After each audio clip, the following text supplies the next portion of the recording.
On November 16, 1966, a deputy sheriff in Mason County looked into a darkened field outside Point Pleasant and watched a 7-foot silhouette unfurl a pair of massive wings without making a single sound. I have stared at the official incident reports for weeks now, and what bothers me isn't just that the sightings multiplied, it's that the people who saw it next didn't want to talk about it at all. Why do certain local legends spread like wildfire through small-town air while others quietly die in the dark? By the time the ink dried on the first local newspaper reports, the TNT area stopped being just a collection of abandoned concrete igloos and wartime bunkers. It became a magnet. The first wave of new reports rolled in within 48 hours of the Scarrett and Millette couples fleeing down Route 62. At first, the town council tried to laugh it off. People in West Virginia have long memories and active imaginations, especially when the winter mist starts creeping off the Ohio River and wrapping around the rusted skeleton of the ordnance works. But laughter has a short shelf life when the police switchboards start lighting up past midnight. Local farmers, night shift workers, and teenagers parking near the old munitions storage bunkers began coming forward. They didn't know each other. They didn't coordinate their stories with the reporters from the local paper, yet every single one of them brought back the exact same unsettling description. It was roughly man height or taller, broad-shouldered, and completely gray. It possessed no visible head, but its eyes, two blazing, hypnotic discs of crimson red, seemed to anchor themselves directly into the viewer's mind. And there were the wings, folded tight against its back until it moved, then unfurled with a terrifying, heavy span that cast a shadow across headlights. What the official records don't capture is the absolute silence of these encounters. There were no screeches, no heavy footsteps on the gravel, no heavy animal growls echoing through the hollows, just a sudden, suffocating quiet that dropped over the woods right before the shape appeared. The local sheriff's department tried to maintain order, dispatching cruisers down the winding gravel tracks of the TNT zone, but patrol cars have headlights, and headlights have a way of illuminating things that prefer to stay hidden in the dark. By late November, the sightings were no longer restricted to panicked teenagers or superstitious locals. Respectable men, people sworn to uphold the law and report facts with clinical detachment, began filing official notes that didn't fit any known wildlife in the tri-state area. Take the report filed by local law enforcement officers who spent hours patrolling the perimeter of the abandoned igloos. They weren't looking for folklore.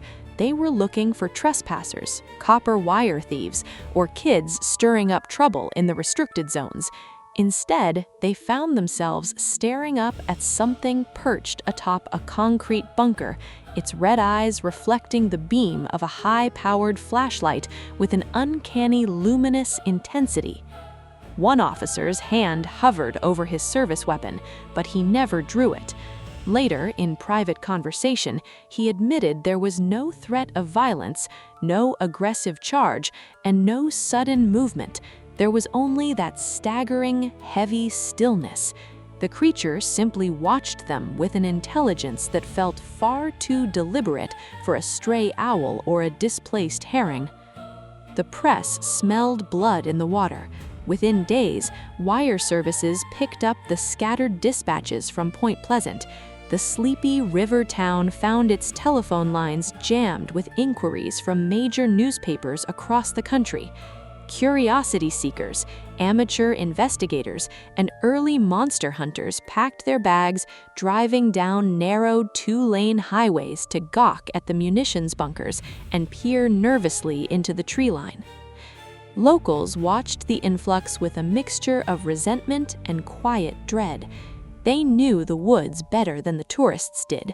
They knew that the bunkers were built on land that had a history before the wartime factories ever rose from the soil.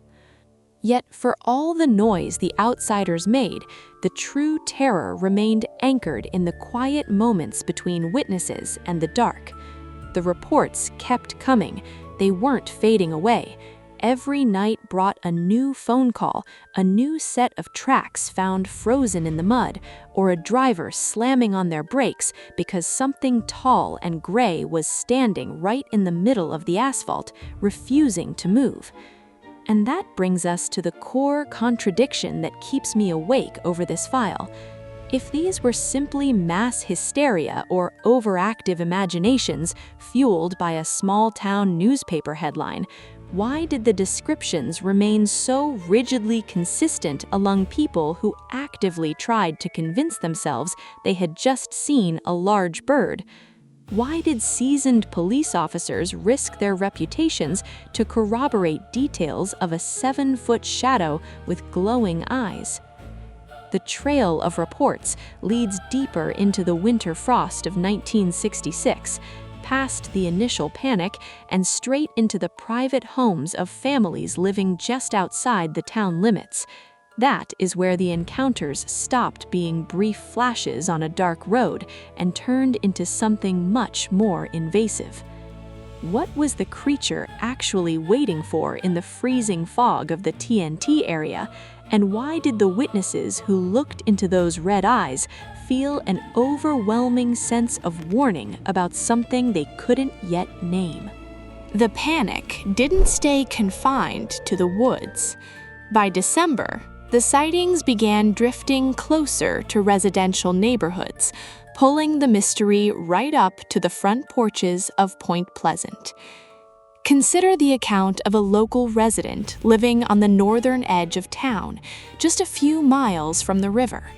She wasn't out looking for folklore. She was sitting in her living room late at night, the house quiet, the wind rattling the window panes against the chill of the Ohio Valley winter. According to her statement, a low hum seemed to vibrate through the floorboards before the household pets suddenly went rigid. No barking, no frantic scratching at the door, just a total unnatural freeze. When she stepped toward the window to check the yard, she found herself staring directly across the narrow gap of the lawn at a pair of glowing red circles pressed against the glass. They weren't reflections from a passing car. They were set deep within the upper mass of a towering gray silhouette that completely filled the window frame. She didn't scream. She couldn't. She described a sudden, heavy pressure in the room, as if the air itself had been sucked dry of oxygen. The creature didn't break the glass. It didn't rattle the latch. It simply stood there, motionless, staring into the lit room with an intense, unblinking focus that made her feel as though every secret she had ever kept was being laid bare. After a few endless seconds, the red lights drifted upward, blending into the blackness of the eaves, and the ordinary sounds of the night rushed back in all at once. The wind picked up, the dog whined and crawled beneath the sofa. When the local police arrived to take her statement, they found no broken locks, no footprints in the frosty grass beneath the window, and no logical explanation for how something over 7 feet tall could approach and retreat from a second-floor viewing angle without leaving a single trace behind. Yet her report was far from isolated. Across town, similar stories began circulating among families who lived near the abandoned railway lines and the agricultural fields. People woke up in the dead of night with the distinct sensation that they were being watched through their bedroom windows. The consistency of these domestic encounters drove the local investigators to the edge of frustration. Witnesses who had never met one another, living miles apart in entirely different social circles, gave identical accounts of the psychological weight that accompanied the sightings. They spoke of a profound, cold dread that lingered long after the entity had vanished into the mist. It was this psychological impact, this creeping realization that the town was no longer entirely private to the people who lived there, that truly changed the atmosphere of Point Pleasant. The initial curiosity of the monster hunters and press corps began to curdle into something much heavier. People stopped walking alone down unlit streets after dark. Curtains were drawn tight across every window by 5 o'clock in the evening. Shotguns were cleaned and loaded, placed close to front doors, just in case the gray shadow decided to step out of the fog and test a latch again. And yet, despite the growing tension and the armed patrols wandering the edges of the woods, the creature never crossed the line from unsettling observer to physical aggressor. Not once did a witness report an attack, a torn screen, or a stolen item. The terror was entirely atmospheric, born from the sheer impossibility of its presence and the silent, unyielding stare of those red eyes. If you ask me, having turned these yellowed police logs over in my hands 100 times, the most disturbing part of the documented sightings isn't the creature's strange anatomy or its silent flight. It's the profound indifference it showed toward human authority. Police cruisers, flashlights, armed deputies, and curious crowds were treated the exact same quiet, motionless contemplation. It wasn't hiding from us, it was simply observing us from a vantage point we couldn't quite reach.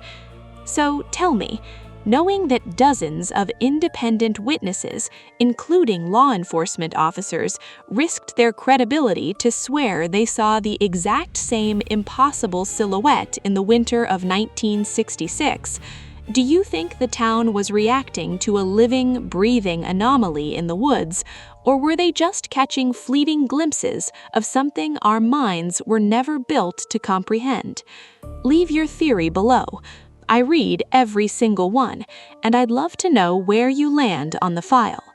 Because on December 12th, deep inside a quiet residential garage on the outskirts of town, one local contractor went out to check a strange noise near his workbench and found something waiting in the shadows that made him drop his flashlight and run for his life. What he left behind on that concrete floor, I haven't shown you yet, but I will, next time.